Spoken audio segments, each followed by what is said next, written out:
अकोल्यामधून प्रकाश आंबेडकर, अभय पाटील यांच्याकडून उमेदवारी अर्ज दाखल करण्यात आले। अकोल्यामध्ये प्रकाश आंबेडकर यांनी जोरदार शक्ती प्रदर्शन केलं। आपल्याला विजय खेचून आणायचा आहे असं प्रकाश आंबेडकर म्हणाले। तर प्रकाश आंबेडकर यांनी आज आपला उमेदवारी अर्ज दाखल केला, तर काँग्रेसकडून अभय पाटील यांनी देखील आपला उमेदवारी अर्ज अकोल्यामधून दाखल केलेला आहे।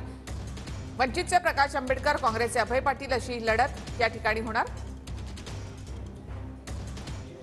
आज बोलणार नाही, आता असणारा ॲक्शन आपल्याला करायची आहे, क्रिया ही त्या ठिकाणी करायची। 20 दिवस सर्व कामं बाजूला सारून इलेक्शनच्या मोडमध्ये आपण आलं पाहिजे आणि उद्याचा असणारा हा विजय आपण खेचून आणाल